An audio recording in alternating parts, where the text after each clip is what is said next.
Hey, Internet, I'm Chris, and this is a place on the internet where I talk about comics, movies, games, and things I'm generally passionate about.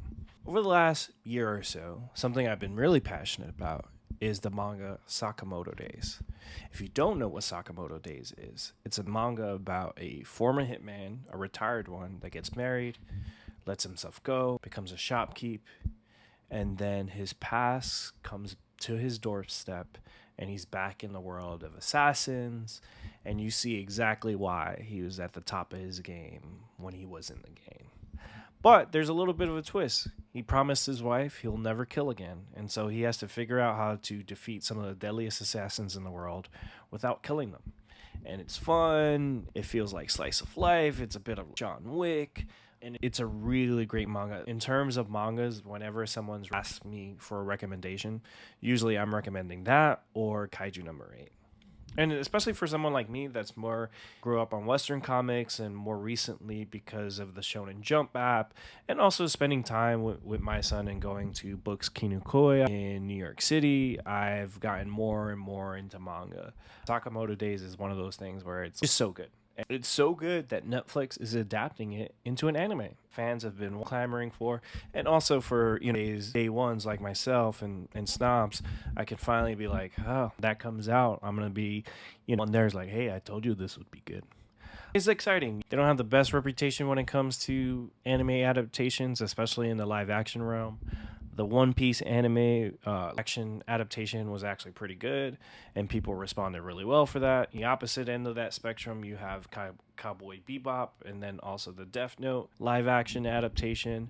And then also, too, like on the anime side, they've had some success, but they've also tripped up a bit with certain things. Like with JoJo's Bizarre Adventure, you released Part 6, Stone Ocean, but because of the way they released it into two parts and also released the episodes all at the same time, and with Sakamoto Days, which is really inspiring, amazing trailer that they dropped, they've committed to releasing this anime on a weekly basis, which should drive engagement amongst fans and viewers, Jujutsu Kaisen or Kaiju number 8, whereas, Bizarre Adventure, when they released it, they really killed the hype around it, and it kind of created a really divisive part for a lot of people, and I think it made something that would have been a layup if they really released it the right way and turned it into something that, like, the inevitable next part of JoJo's comes back, a lot of people are going to be like, wait, did they come out with part 6? I think I'm going to have to rewatch that. So it's really exciting to get a Sakamoto Days anime. If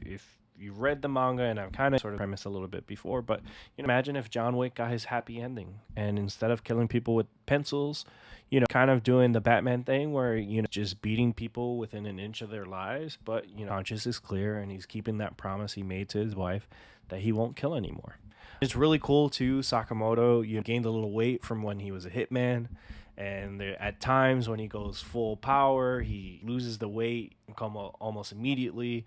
And there's a really great cast of characters, and because of the premise where you have this world of assassins, you have a bunch of assassins with really cool gimmicks and not powers, and I think manga's really great just because something as simple as like a concept like Sakamoto Days, it's really grand and big.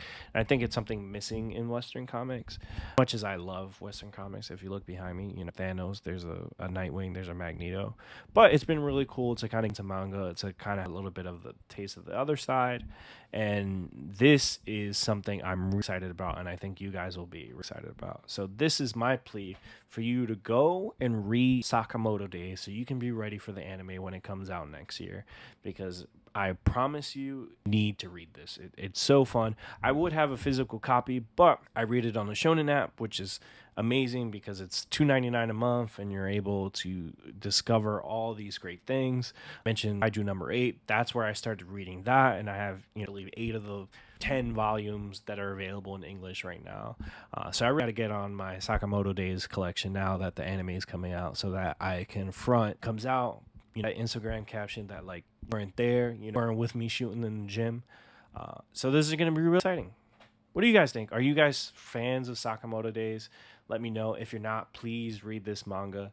And let me know if you want to hear me talk more about manga and anime on this channel. This is the first time I've done it. I've been talking about Marvel, DC, and comics. So it's good to kind of about something different. Peace.